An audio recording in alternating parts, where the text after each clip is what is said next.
lashed out as acting Attorney General Matt Whitaker.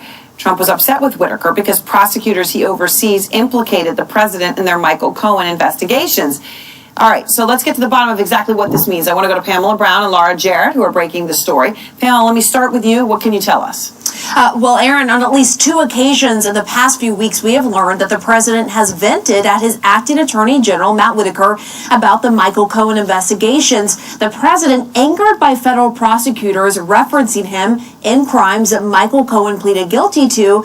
And according to multiple sources, Aaron, Trump was frustrated that prosecutors that Whitaker oversees filed charges that made him look bad. Now, we should note that none of the sources suggested the president directed Whitaker to stop the investigators, but these discussions between Trump and Whitaker underscore the extent that the president believes his attorney general should serve as his personal protector. And it also gives a glimpse into the strange dynamic, Aaron, of a sitting president talking to his attorney general directly about investigations he's potentially implicated in. Yeah, which is hugely significant. Okay, Laura, tell me more about the instances here, the specific instances, because what happened and the timing of what happened is so important here. The president lashes out at Whitaker. 2 instances. Tell us more. That's right, Aaron. So there's at least 2 discussions that we know about. So the first took place a few weeks after Whitaker took over for his former boss, Jeff Sessions. And Trump was angry after the special counsel, Robert Mueller, charged Michael Cohen with making false statements about the Trump Tower project in Moscow. We all remember that in late November. And you recall, part of the prosecution description at the time was that Cohen talked with the president about the project well into the election season, contrary to his congressional testimony. Then, over a week later, federal prosecutors in Manhattan implicated the president in campaign finance charges, officially in those charges that were brought against Cohen, describing how the president directed Cohen to make the payments in that sentencing memo. That was pretty explosive. Now, Trump and his attorneys maintain that these payments are not illegal. Of course, other experts fiercely disagree. And we should add that while not confirming any of these conversations with the president, his lawyer, Rudy Giuliani, said in a statement to us that the president and his lawyers are upset about the professional prosecutors in the Southern District of New York going after a non-crime and the innuendo the president was involved. The Justice Department, Aaron, declined to comment for this story. All right, so, Pamela, on some level, I guess it feels like this could be Jeff Sessions all over again. Right. I mean, that's a good point, Aaron. It certainly does. The president, as you noted, had on numerous occasions gone after Sessions publicly and privately for recusing himself and not controlling the special counsel probe. And Whitaker, he had an acting attorney general who had publicly criticized the probe, the Russia probe, in TV appearances. And just this week, Whitaker refused to recuse himself from overseeing the Russia probe.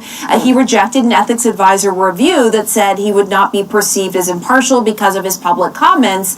And then we learned this week that the president's nominee to replace Sessions, William Barr, had sent a memo to Justice in June laying out why the special counsel should not investigate the president for obstruction. We learned this week that Barr discussed the memo with the president and mentioned it would likely come up during the Senate confirmation hearing. So, Laura, what has Whitaker's role been in connection with these investigations? That's obviously going to be very crucial here for the president and for the country, for the citizens.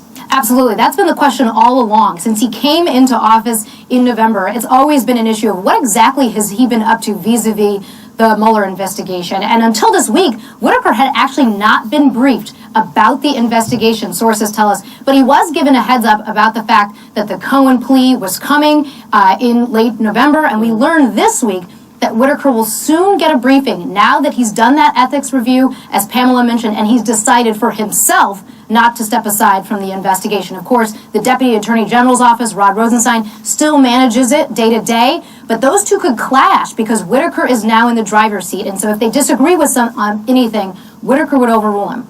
All right, thank you both very much with this new development, significant development here is on the acting attorney general. Harry Sandick is with me, former assistant U.S. attorney for the Southern District. April Ryan, White House correspondent for American Urban Radio Networks, also with me. So, Harry, let me start. Okay, obviously the timeline here is going to end up being extremely crucial, and I want to get to that in a moment. Sure. Because the president's mad about certain things that Whitaker does, and then Whitaker does something the president wants him to do very much.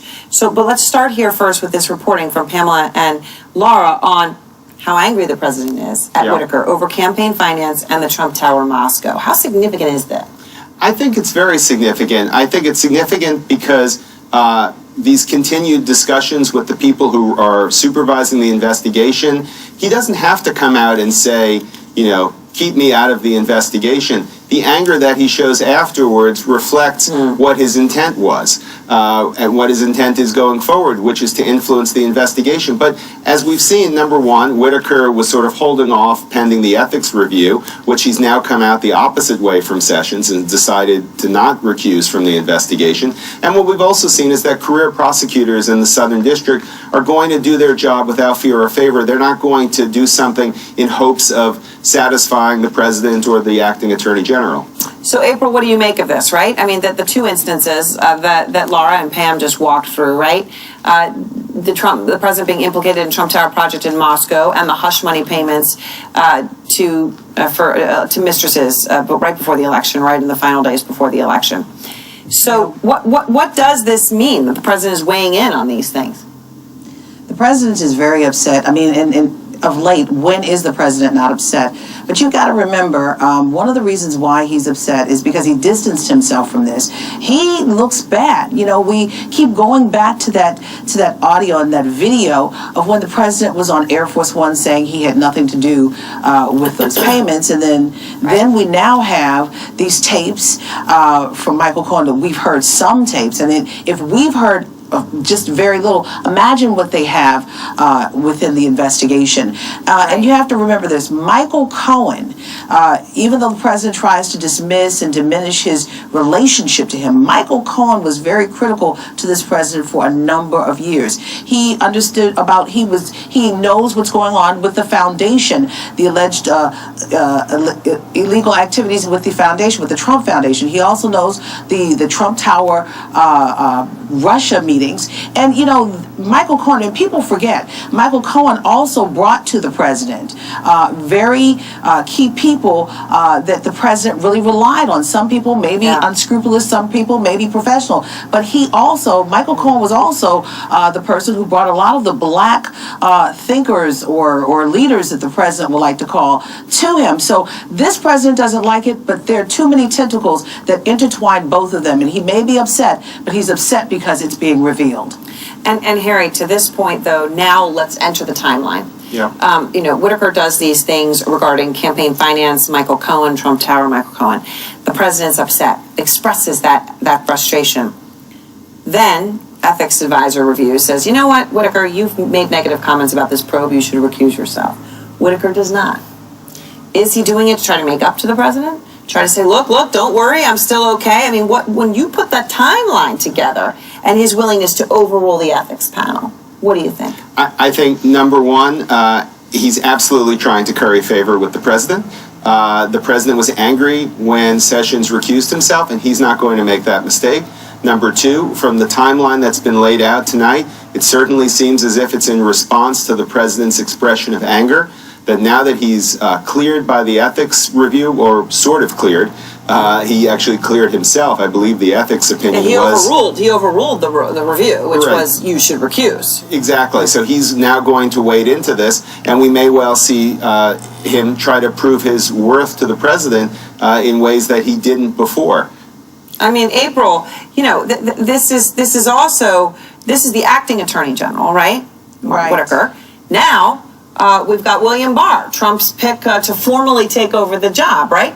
We now know that he wrote in a memo to justice officials earlier this year that Mueller's inquiry was fatally misconceived, referring specifically to the obstruction aspect of it.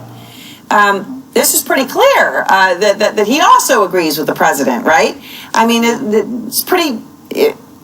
Is the president clearly trying to stack the Justice Department with people who are going to go in and just fix this probe for him? Well, you know, the president will say he will never try to stack the Justice Department, but it sounds like loyalty. If it looks like a duck, sounds like a duck, and it quacks like a duck, it's a duck. But what I'm hearing from sources very close to this White House, Republican sources, they're telling me the president is still mad right now because all of this with Barr and Whitaker, it's getting too much attention. And I hear that the president is very upset, mostly right now, because Whitaker, all this recusal stuff, to recuse or not to recuse, and he's not recusing himself. And with Barr, we'll see how this all plays out. The president wants someone who can change the dynamic of the forward-moving train called the Mueller investigation. And will Barr or Whitaker be able to do it? I don't think so. It's gone too far. Well, yeah, I mean, and now because anything they do would be perceived as obviously biased and being done because they're beholden to the president. Thank you both very much.